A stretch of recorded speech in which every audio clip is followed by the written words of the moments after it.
This conference So will yes, now be recorded. Okay, I've just had notification that it's being recorded. Really today is about just explaining what our strategy is all about. And also I thought it'd be useful just to give a bit of an update on some of the progress that we've made since we published the strategy. So I'll dive straight in, and hopefully we'll have time at the end that we can have discussion and any questions. And if I can't answer them, I will certainly undertake to go away and get the answers and feedback. And I'm more than happy as well to share the slides with everybody.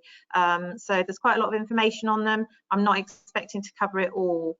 But you're more than welcome to look at them at your leisure, and if you have any questions following, just get in touch. So now I'm having trouble getting moving my slides on. Oh, there we go, great. Hopefully that's moved on with you as well. So what we see here is our environmental sustainability strategy, and we published it in September 2020. So it's coming up for 18 months old now. What it is a 30-year look ahead to how we're going to make the railway cleaner and greener, and most importantly, get to net zero. And the key message under this is about how we're putting passengers first, and we want to help our people and our passengers and our freight users to make green choices. But also we really want to support local communities and to be a good neighbour. And I think even more so now as we head into the world of Great British Railways, that social value aspect of what we do in the railway is really important. So sitting alongside the strategy, we have a social value framework which really supports our people in understanding what good looks like in the space of social value, and I'll come on to that later on in the presentation. So what does the strategy look like? Essentially, it's built up of 4 key pillars, and they are around low emissions, biodiversity, weather resilience and climate change adaptation, and waste and materials, so what we call our circular economy. And what I'm going to do now is just delve into each of those in a little bit more detail and bring you up to speed with where we're up to on that journey. So when we put the strategy together, and actually the strategy predates me, I came into post shortly after it had been published, but the team that put the strategy together spent a lot of time actually speaking to stakeholders and listening to stakeholders. So we talked to passengers, public and stakeholders about what their views were on how we operate. And so it'll come as no surprise that we landed on the 4 key pillars, really based on those conversations and what our stakeholders were telling us they felt we should be focusing on. So looking first at the low emission railway, this slide I think is quite useful because it really brings to life what the scale of the challenge is for us. When I met with Alan to do a bit of a prep session for this, and Alan was kind of saying, you know, I think a lot of people find the emissions scoping quite difficult to get their heads around. So hopefully this simplifies what we talk about when we're talking about emissions. We talk about them in scope 1, scope 2 and scope 3. And so scope 1 are our direct emissions, things like the gas that we use for heating stations, depots, workplaces, and the fuel that we use in our cars, in our vehicles. Scope 2 are what we call indirect emissions, and they're generated from, they're emissions that are generated in producing the electricity that we use ourselves. So for example, to power our stations and offices. Those scope 1 and scope 2 emissions account for 3% of our footprint. So you can see immediately from this slide that actually the bulk of our emissions sit under scope 3, and they primarily sit then within our supply chain.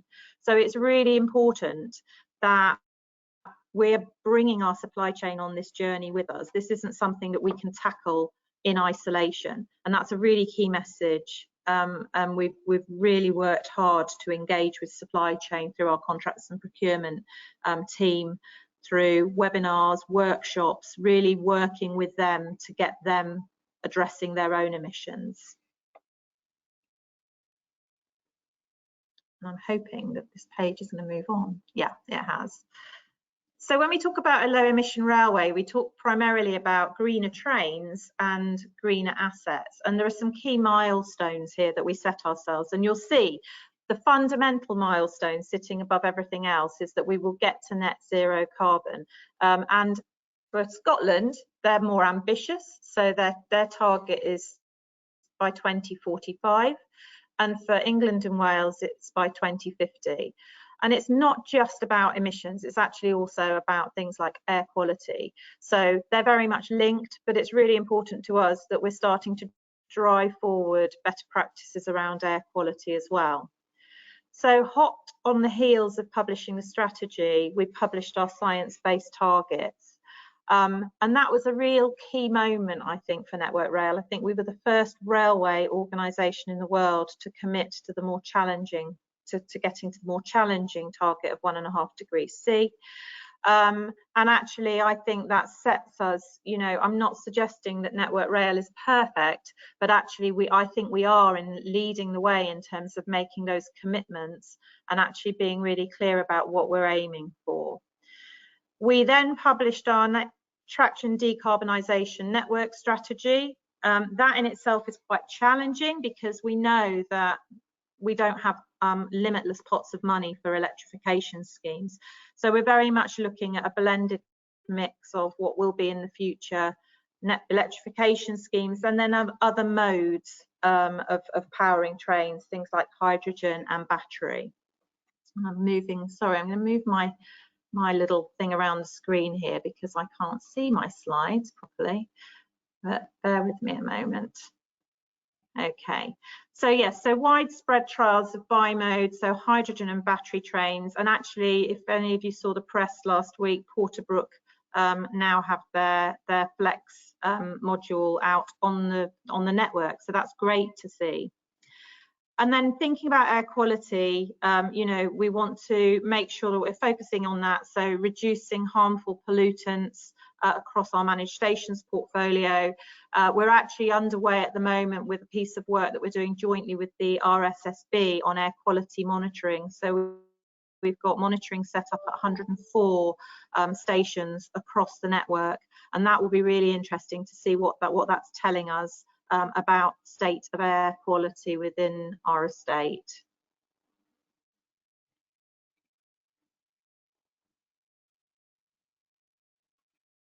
I'm having technical difficulties here moving these slides on, apologies.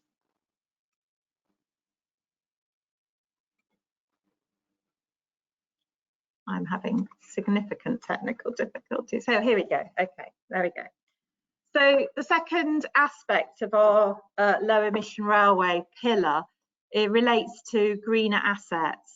And so we've made a commitment to purchase 100% renewable non-traction electricity by 2020, which we do primarily through purchasing of renewable energy certificates. So we guarantee that our electricity comes from a renewable source. But also we've committed to aiming to feed in 100% of our non-traction energy from renewable sources by 2030. And we're well underway with things like corporate power purchase agreements to really help us on that journey. I mentioned earlier about the air quality monitoring network that we've got in place. And so that's another key aspect of what we're doing around making sure that our assets are greener. And we're also working on looking at whole life carbon assessments. So it's not just about embodied carbon or our operational activities, it's about looking at things holistically. So really from design right through the process, we need to make sure that we're looking at carbon emissions, measuring them robustly and tackling them fundamentally. And so we made a commitment that we will transition our assets away from the use of natural gas by 2029. And we're also working on things like work sites and depots to make sure that we've got dust suppression systems in place. And we've also got a really, well, a very challenging programme of activity transitioning our road fleet to electric vehicles.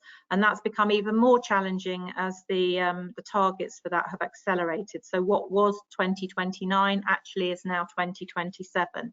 So we know that we've got a lot to do in a relatively short space of time.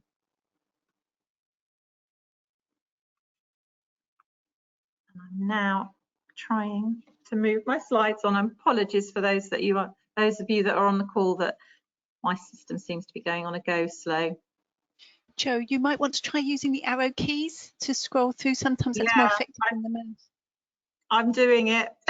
Oh, bless you. Doesn't seem to be working. Bear with me. Let me turn my camera off and just see if that helps me with my bandwidth.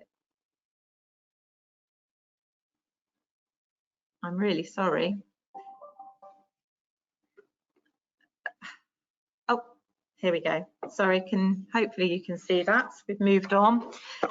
So just key highlights of where we've got to in terms of low emissions. We've now got 320 public charging points installed at some of our managed stations. We've launched electric van fleet, so we can no longer order diesel cars or diesel vans, so that's really good news. We're moving in the right direction, and we're aligning what we're doing in terms of whole life carbon with past 2080. So we're making sure that we're aligning with other industry organisations, and we're looking at this consistently.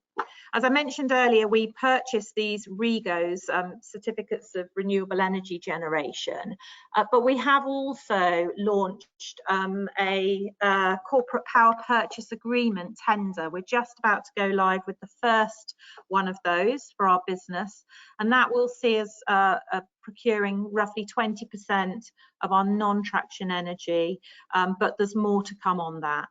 And I'm really pleased to say that 50% of our suppliers by emission have committed to signing up to their own science-based targets. So that's a fantastic step forward. By no means are we at the end of the journey, so there's an awful lot more work to do on helping our supply chain get on board with this. We published a new standard for managing diesel exhaust emissions, and that's something that we're really now focusing on and looking at, how can we monitor the hotspots, and most importantly, what can we actually do about those? My system seems to have recovered, so sorry for that delay earlier. So the second element of the strategy, the second pillar, relates to climate change adaptation.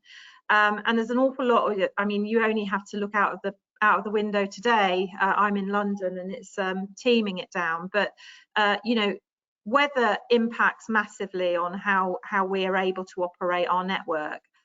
So really important that we're not just looking at things very short term, but we're planning for the future.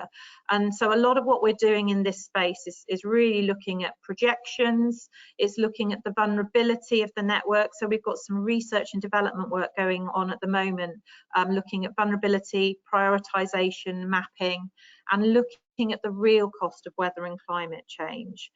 And I'm really pleased that all of our routes have their own weather and climate change adaptation plans in place, and we're also working on one at the moment that looks from an asset perspective at weather resilience and climate change adaptation. So an awful lot of work going on there.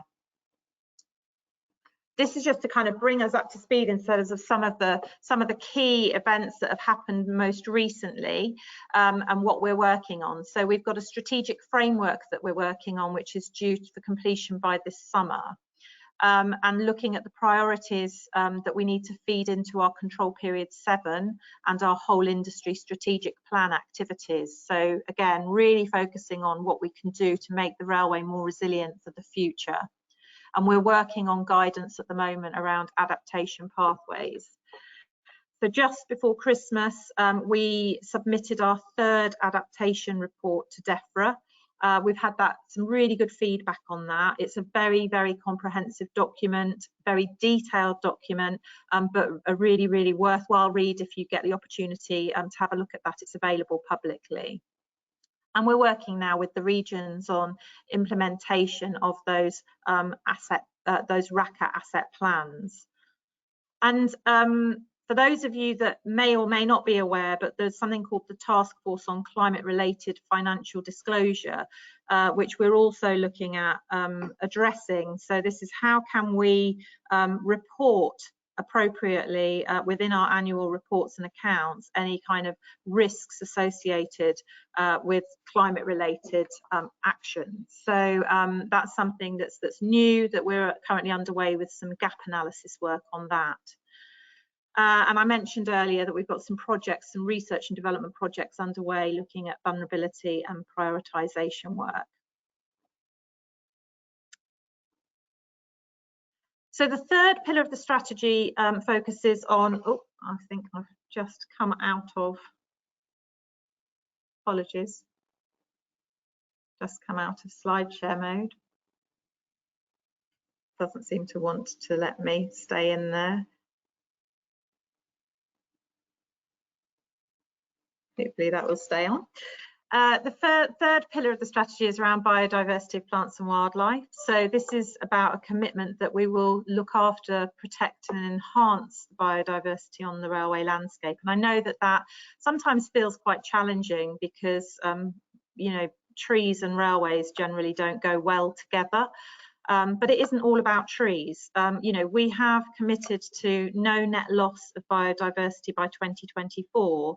But by 2035 we'll be in a position of net biodiversity net gain, and we're using some really interesting satellite technology to help us map the different habitat types across our estate, not just on our estate but a kilometre either side, so we can really start to look at connectivity opportunities beyond our boundary and working with adjacent landowners to really start to improve the quality of habitats along the railway corridor.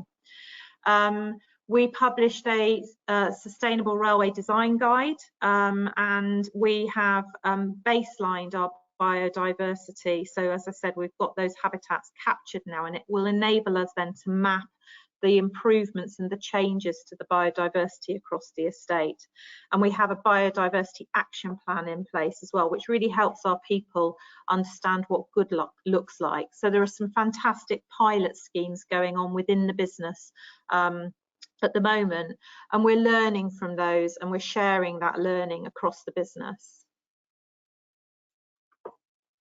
So we have a sustainable land use programme in place, and that is due to come to an end actually next month. That was put in place on the back of a review that was undertaken by a gentleman called John Barley. He came in really to help us look at how we were managing our lineside estate, and the output of his review was that we needed to manage our lineside estate as an asset in its own right from a biodiversity perspective. So off the back of that review, we published our standard, we got the maps in place, that digitised satellite mapping. I'm really sorry, my slides seem to be having a mind of their own at the moment. Can you see this, Nick? No, I'm not. I've delivered it in 2 links, but I'm also in the Oh. Right, hopefully we're back onto that slide. And again, a sustainability design guide, which is an online information portal which really helps our business, our people understand what good looks like. We're also working at the moment on a sustainable land use strategic framework, which looks at more than just biodiversity. So that's how we can approach the sustainable activity around on our land, on our whole estate. So not just biodiversity, but renewable energy, carbon capture, and how we can kind of work with other stakeholders on this as well. And we're just working at the moment on a project called Lineside 2035. We're in the feasibility study process at the moment, and that's DEFRA funded, and it looks at how we can align lineside estate management and carbon management. And we're working closely with Aberdeen University students on that as well. So that's really exciting. And I think we've come a long way on biodiversity. I think the challenge has always been not to see how we manage habitat as an extra thing, but to embed it in how we manage our estate. So it's not an and or, it's a, you know, you can have a well managed sustainable estate as part of business as usual. My slides have now got stuck again.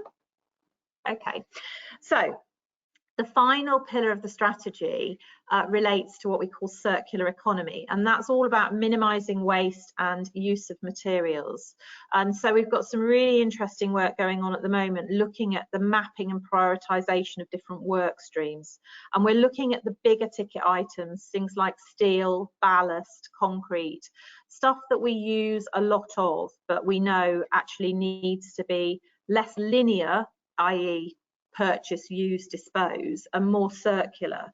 So there's some really good work going on here. I don't know if any of you have seen the composite sleepers program, but some really, really good circularity in practice in some of the materials that we're using. And working, actually, this is a fundamental challenge around working with supply chain to make sure that we're bringing them with us. You know, if we need it, they will deliver, but we have to work hand in hand with them. And so there's some really good work going on with our contracts and procurement team to support that. So as I said, mapping and prioritisation of materials, ballast steel and concrete, and looking at the metrics and the decision making to support what we're doing. We're hosting a number of Teams live events within our business to really raise awareness, and we're training our people as well. And that's something that we'll be doing not just within Network Rail, but actually as involving supply chain as well, so bringing them on that journey with us. And we've got a really useful tool actually within Network Rail that we need to use more. We need to be more pushing further with that, which is called Surplus, and it's basically like an eBay for railway materials. But really, I suppose fundamentally it's about not buying new unless you absolutely have to, using what we've got and sharing those resources across the business. So being smarter about how we're working with key materials. And I mentioned at the very beginning that social value is really important to us, and actually more so, I think, as we move back in towards this comprehensive railway of Great British Railway, bringing track and train together. And so we published last year a social value framework, and the aim of that is to really ensure we have a clear line of sight through to the government social value model and on up to the United Nations Sustainable Development Goals. So we have an established social value community of practice in place to really support our people in working together. Each of the regions in this framework, each of the regions have put forward a really good case study of what they're doing, and it's really interesting to see this is real devolution in practice, because there are different things going on across the business. So no two regions are the same, which is absolutely right, but the whole point of this is linking in with your the local aspect of the railway, the local communities that it supports. Another really exciting piece of news is that we have now launched what we call our Rail Social Value Tool. That's something that we've been working on collaboratively with the RSSB, and that's been pushed out to early adopters at the moment, but will go for a full industry launch in March 2022. And what it is essentially is it's a really nifty tool that actually helps us monetize the social value of our activity. So things that wouldn't necessarily be that easy to capture in a monetary value, we can do so using this tool. And if anybody's interested in finding out more about that, I'd be more than happy to arrange a further session, perhaps for one of these lunchtime sessions, to really get into the detail of that. We've been working really hard supporting on our rough sleeping on rail pilots. So Network Rail committed at the beginning of this control period to support a theme for its charitable giving and volunteering activity around routes out of homelessness. And we've had a couple of fantastic pilots in Birmingham and Manchester that have seen some amazing results, where we've actually given our people the skills to go and actually start to tackle some of the challenges within the stations there, helping those homeless people off the streets into supported accommodation. Some of those people have issues that they need, they need support with. So there's actually a fantastic program there that we've worked with Shelter on, which looks at that kind of rehabilitation. And so that's a fantastic thing to see, and again has a fantastic social monetary value too as well. And so I think that's kind of it from a kind of strategy perspective. One of the things that I did want to talk about as well, which is I think almost as important as the pillars of the strategy, if not more so, is what we call our 6 key enablers, because fundamentally these are the foundations to us getting everything else right. So making sure that we're engaging with our employees, that they understand why this is important. There's a lot of work going on there at the moment around capabilities, training to support people. Engagement, so not just looking within the Network Rail silo, but way beyond, because actually a lot of what this is about working with key stakeholders, looking beyond Network Rail, beyond the industry actually, because fundamentally the carbon challenge and the climate change challenge are real everywhere. Funding and planning, really challenging at the moment, beyond COVID. So really making sure that we are embedding good decision making and planning in processes in place, so that we're looking at, when we're spending money, we're thinking about sustainability and embedding that into our decision making and investment processes, and having the right tools and technology to support us. So really looking at research and development, finding what other parts of the industry and beyond are doing, and working on how we can solve those problems together.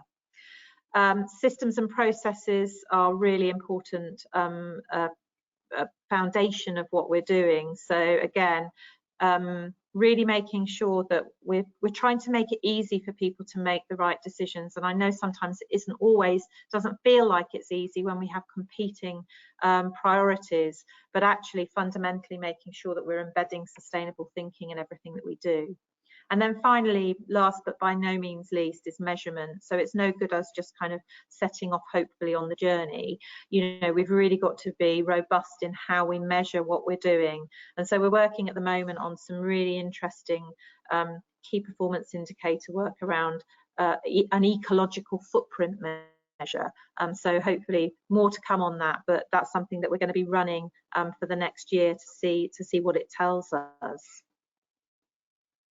And I think, and apologies for the slide issues, but I think that's it. So I'm going to stop sharing my screen, and I'm more than happy for us to have a conversation and take any questions. And I noticed that I have actually got some colleagues on the call, so I may actually bring them in if we have any techie questions, Wendy and Kyra. Okay, thanks, Joe, and good afternoon, everybody. My name is Alan Ross. I'm Network Rail's Engineering and Asset Management Director here in Scotland. And unlike the rain that Joe's experiencing, we've actually got glorious sunshine, so it looks as if the UK has been flipped on its axis.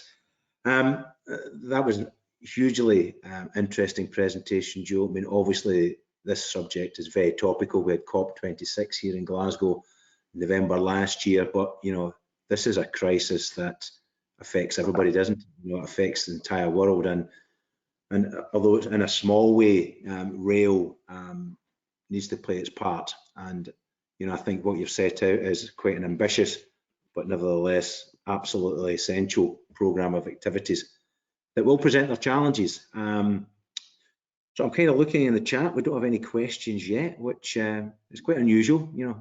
PWI audiences don't tend to be shy. So If I can kick us off with a couple of questions then, Joe, and hopefully that will spark some interest with those colleagues on the call.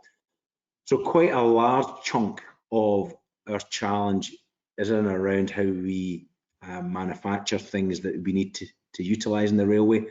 So how are we actually engaging with a supply chain, given the quite significant aspects that they have, both in manufacture but also in installation, to reduce our overall carbon footprint?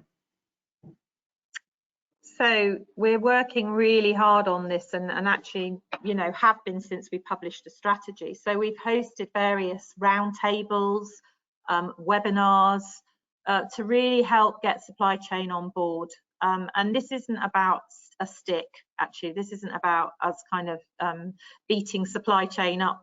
This is about us working collaboratively, because actually supply chain have a lot of the answers. And some of our supply chain partners are way ahead of us. And so it's about us looking at what's working for them and also trying to unlock some of the challenges together. So that's kind of how we're doing it. We're also obviously working with contracts and procurement on how we make sure that we're setting contracts up in the right way so that they've got sustainability embedded in them. You know, we do need to be a demanding client, but actually I think fundamentally we tackle the challenge together. You know, our emissions are their emissions, and actually fundamentally we're all talking about the same thing here. So so it's something that we're working collaboratively on, Alan, and more to come. So it's not something we've done, we've parked, we've popped it on the shelf. This will be an ongoing iterative process of engagement, and learning and sharing best practice. Thanks, Joe. I see Stephen Barber's put a question in the chat. Stephen, I don't know if you want to raise your question directly with Joe. I'm sure everybody's got control of their mics. I have, thank you, Alan. So Joe, we were fortunate in being given or having seen the Network Rail document before, and having gone through it. It's a sound document. I mean, I thought the strategy itself was quite impressive.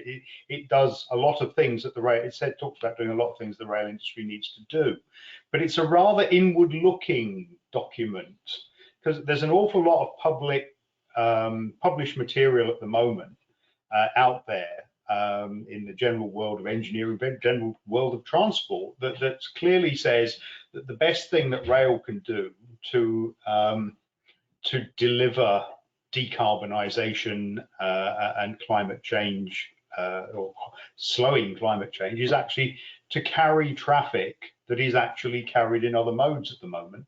And I didn't see much mention of that in the Network Rail strategy document. And I wondered where that sort of modal shift discussion fitted into Network Rail's thinking, because it doesn't leap out from the strategy. Yeah, so it's a fair point, Stephen. Actually, the Transport Decarbonisation Network Strategy paper really pulls that out. And so you're absolutely right. There's a huge part for rail to play in this bigger picture of modal shift, getting lorries off the roads. Actually, you know, what we weren't aware of when they started the strategy, writing the strategy, was the impact that the pandemic was going to have on the railway and how we use the railway.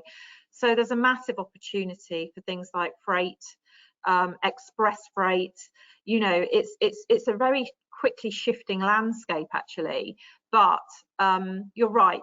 This is not about Network Rail being inward looking. Actually, quite the opposite really now. We need to be outward looking. We need to be thinking about what our customers want. And that's the travelling public, but it's also freight operators, our end users. And so making that shift to rail needs to be as seamless and easy as possible for people. And I think that that's definitely something that we're focusing on for the future. So it may not be apparent necessarily jumping out in this strategy itself, but through the transport decarbonisation network strategy and other work streams that we've got underway, we are very much focusing on it, and it has a big role to play. Thank you, Joe.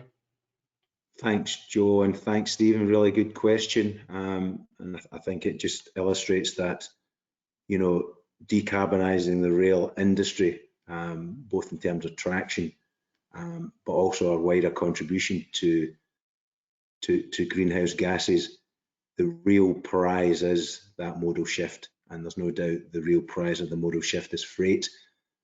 And I guess that's one of the areas that the pandemic and the changes it's had to the whole dynamics of the rail industry, there are potentially opportunities that maybe weren't as obvious as they were 2 or 3 years ago. So I think it's a massive opportunity, but it's certainly one that we all need to play a part on in unlocking.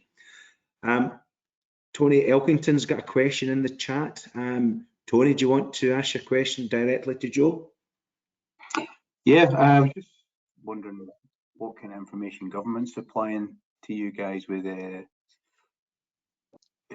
energy production going forward. Obviously, they're looking at taking away natural gas and stuff, but will the national grid be able to be as robust as it is now with Network Rail? Well, the infrastructure being such a draw on the national grid, when you take away the biggest production methods, which is also heavy carbon producers, how's that going to work? Like within the, because you're short, your timescales are quite short for that kind of massive industry change. So I don't know how it will work. No, it's a valid point, and we are looking at more kind of renewable energy opportunities. I may, if she's still on, I may bring Wendy in on this because Wendy currently is with Scotland's Railway, but actually used to be part of my team and is very much a kind of technical expert on things like energy and carbon. But it is something that we're looking at. I mean, obviously it needs a more holistic approach. This isn't a network rail challenge. This is a government, as you say, a government challenge. So working with BEIS. It was just we saying 97% of obviously is the supply chain. Obviously energy production will be a massive part of that. So how do you reduce our biggest sort of problem? So if I can help there. The biggest problem, yeah, Wendy, can I bring you in on this, Wendy? Yeah, sorry to interrupt, Tony. I just thought I could help there. So actually the energy production side of things, depending on whether we're looking at traction or non-traction, sits in scope 2. So in terms of the amount of gas energy that the rail industry needs, it's quite minimal in proportion to the electricity consumption that we're already consuming. In terms of how the shift away from gas in every sector might affect the balancing of the grid, we don't really have that clarity from government or from that national grid yet. As Joe said, we are focusing on how we make the railway more robust and how we bring in renewable energy into the railway rather than relying solely on the grid. But it is a concern, and it's something that we are looking to National Grid and the government for clarity on in terms of how the grid will cope as we transition away from gas as a country. I don't know if I've answered your question. It's something that we're aware of. It's good, yeah. I suppose if we all had a crystal ball, that would be great, wouldn't it? Because there's a lot of kind of heading into the unknown with all of this. But we're certainly, as Wendy said, certainly wanting to get on the front foot, and things like direct wire, entering these corporate peak power purchase agreements. One of the things that we do have, of course, is land. So, that puts us on a fairly strong footing from a kind of renewable energy perspective. We have a big land bank, so actually that gives us an opportunity that we can tap into. Okay, thank you, Tony. Another really good question, and I guess it just demonstrates that rail is part of a bigger decarbonisation agenda within the UK and the devolved governments, and we need to play a part, but we are dependent upon others, and others are dependent upon us. So it is a complex landscape, and every day I'm learning more and more about this subject, and when I learn more, there's more to be learned. Okay, moving on, I see Shwahib Mahmood has put a question in the chat. Shwahib, do you want to ask your question of Joe? Yeah, sure, Alan. Thank you, Joe. Really good presentation, by the way. Just, it may relate to your publication, but this is more on a maintenance point of view. So I'll read out the question. It says, we use a lot of new materials, such as sleepers, new ballast on track, which most of the time are not recycled. So my question is, how can we take further advantage of recyclable materials, which could benefit sustainability? You know, we tend to use the basic, basic stuff that, for example, G44 sleepers, F27, and most of the time these are not recyclable. I know it costs a lot of money for recyclable materials. So for example, like if we've got ballast, and ballast can be wet beds, it deteriorates, as you notice, it goes into a slump. And then what happens with those ballast? They go away for waste, but could we reuse them?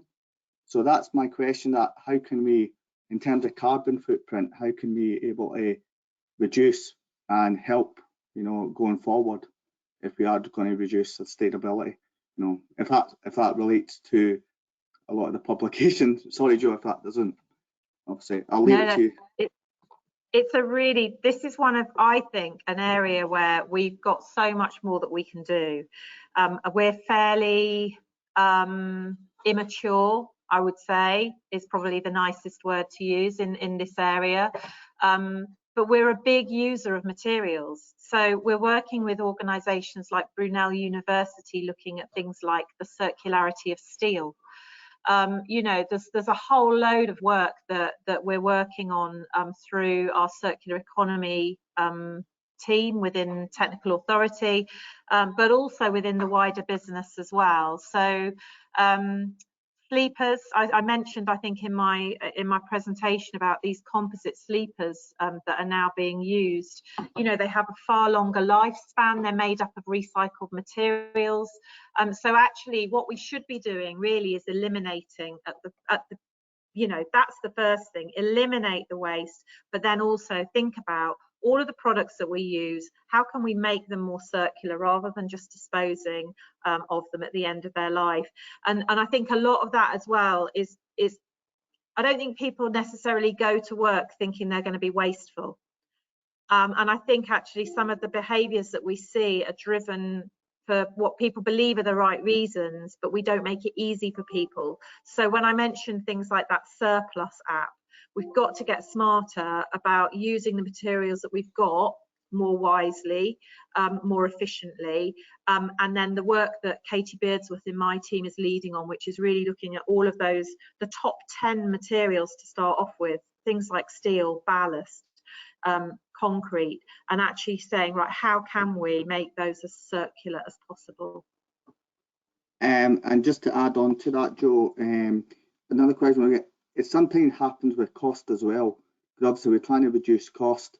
Does that can have a bit of a impact on it as well? Like, always Network Rail's always reducing cost wherever possible, but in terms of Track's point of view, does that have a big effect as well?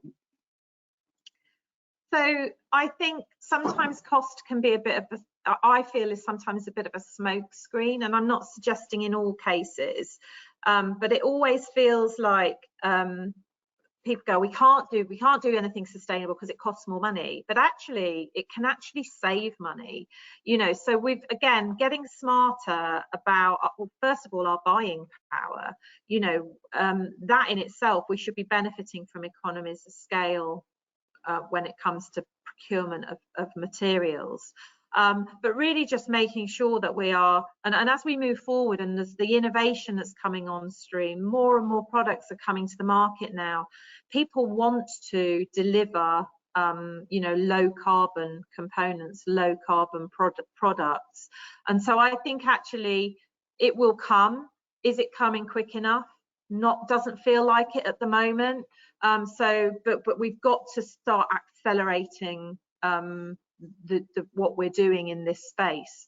And actually we're best placed to do that because we're such a large user of some really key component products. Fantastic. Thank you so much, Joe. I'll let other people ask their questions, but no, fantastic. Thank you to both Alan and Joe. Thank you. No, thank you. That was a really good question, and I guess it just, it's allowing us to explore, the value of carbon, because I think in the past it's always been viewed as sustainability, as Joe said, costs us money rather than actually saving us money, and at the same time doing a bit to save the planet. So it's essential that we do encourage that level of innovation and work with SMEs and other organisations to drive down the unit cost, but it's something that we can't afford not to do. But we're all aware of the funding challenges that the rail industry has got, so it all needs to come together. I'm going to ask Nick Ramsden. Nick, I see you put a question in the chat if you want to ask Joe directly. Yeah, I can do, thanks. Firstly, Joe, sorry I missed the first quite a bit of your talk because of previous meeting overrun. You might have covered this already, so apologies again, but yes, the NR Sustainability Charter, is there any way that suppliers can be measured against it and get little ticks for what they're doing well and little minuses for what perhaps they haven't done so well, particularly in major projects, because we're a big user of materials, as you probably adhered to. I just wondered if it's something that's in the pipeline or if something that's already being done. So obviously from a carbon perspective, suppliers that are signing up to their own science-based targets are committing then to following a trajectory down to eliminating carbon. So that in itself they will sign up through something called the Science-Based Targets Initiative. It's a recognised way of measuring that reduction. So that's good because, as we know, carbon we've got 50% of our supply chain are kind of already on board with that. In terms of how we measure carbon in our larger infrastructure projects, just very recently we've been asked to start measuring tier 1 projects. They're the largest of the projects from a whole life carbon perspective, and more the tier 2, tier 3 projects will come on board very quickly. So we know that it's not something that we're necessarily great at the moment, but we know we've got to get it better, and so that's something that we're going to be focusing on. And in terms of looking to our supply chain for in terms of what you said about giving them ticks for what they're doing well, we are very much working with supply chain to understand what's working for them, and then with a view to, if it works, fine, we turn it up, we'll start adopting what they're doing, and we can learn from each other. Do we have a kind of almost like a league table? No, I don't think we do, but actually it's a really good idea.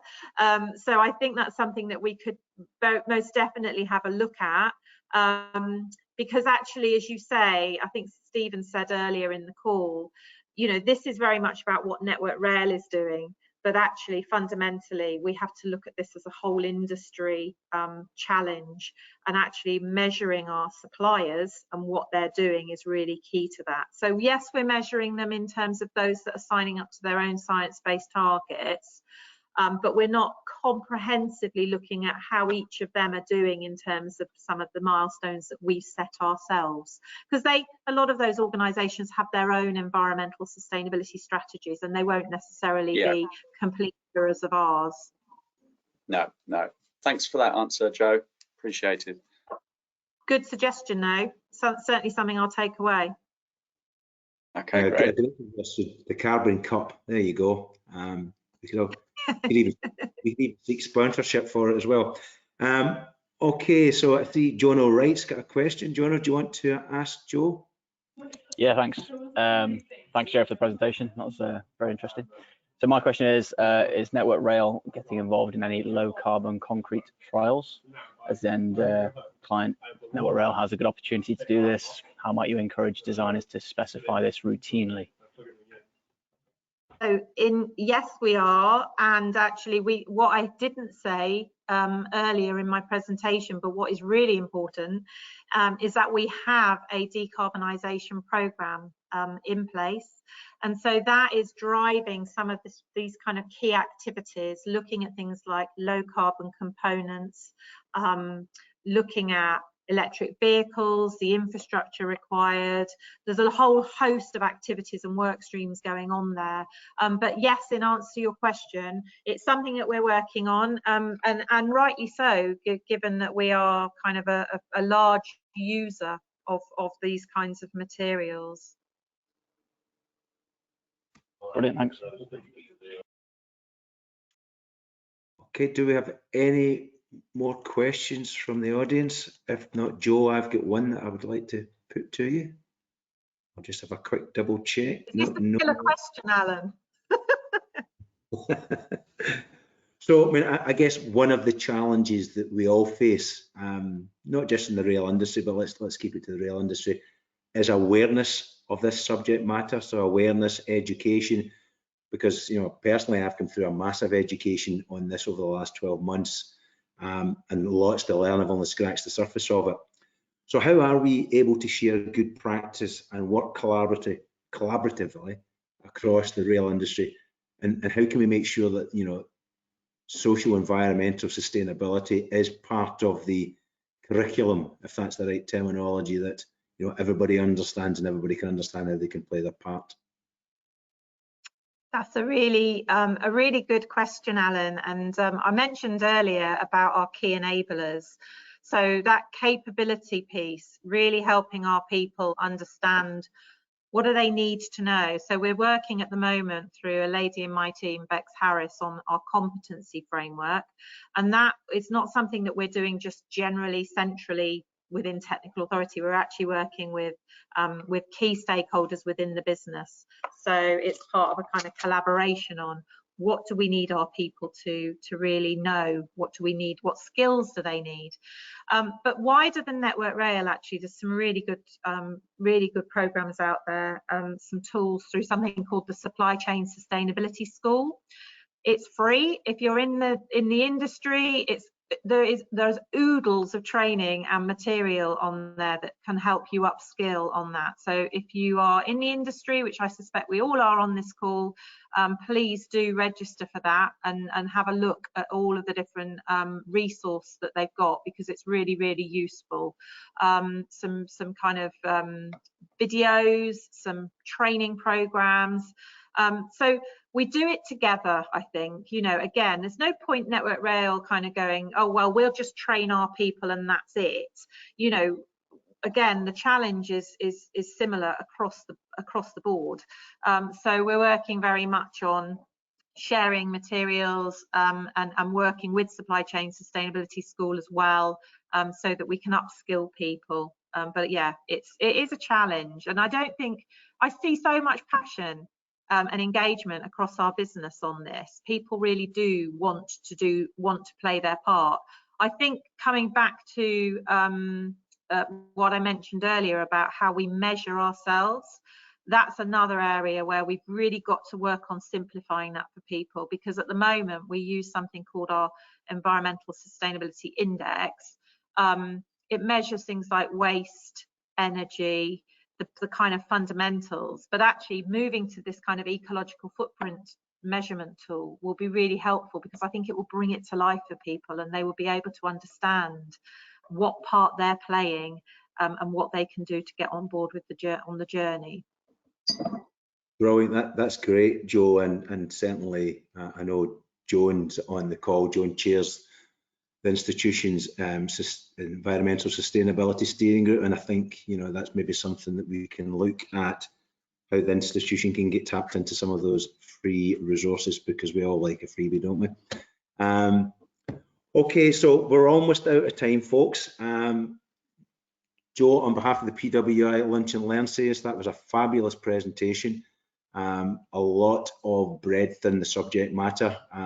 Huge challenges ahead, but ultimately massive opportunities. And it's, you know, we all need to do our part, because, you know, it's something we must do rather than could do. Thank you to the audience for your great questions. I thought we were going to struggle, but you started flowing through at the end there. And just one final thing from me, and if I can use this as a bit of a plug, and hopefully Joan and others won't mind me doing so. So Joe mentioned the Network Rail's social sustainability pillar as part of our wider strategy, and the work that we're doing with charities to encourage people off the streets and out of homelessness. So there is an event working with one of our charity partners, Railway Children, which is taking place on the 31st of March, Thursday 31st of March, which is the Railway Children Sleep Out. So if there are any colleagues who are willing to allocate some of their time and sleep out overnight in some of Network Rail's managed stations, then I'm sure the charity would be really willing to hear from you. So with that, everybody, I shall draw the Lunch and Learn session to a close and have a great day. Thank you very much. Thank you, Alan.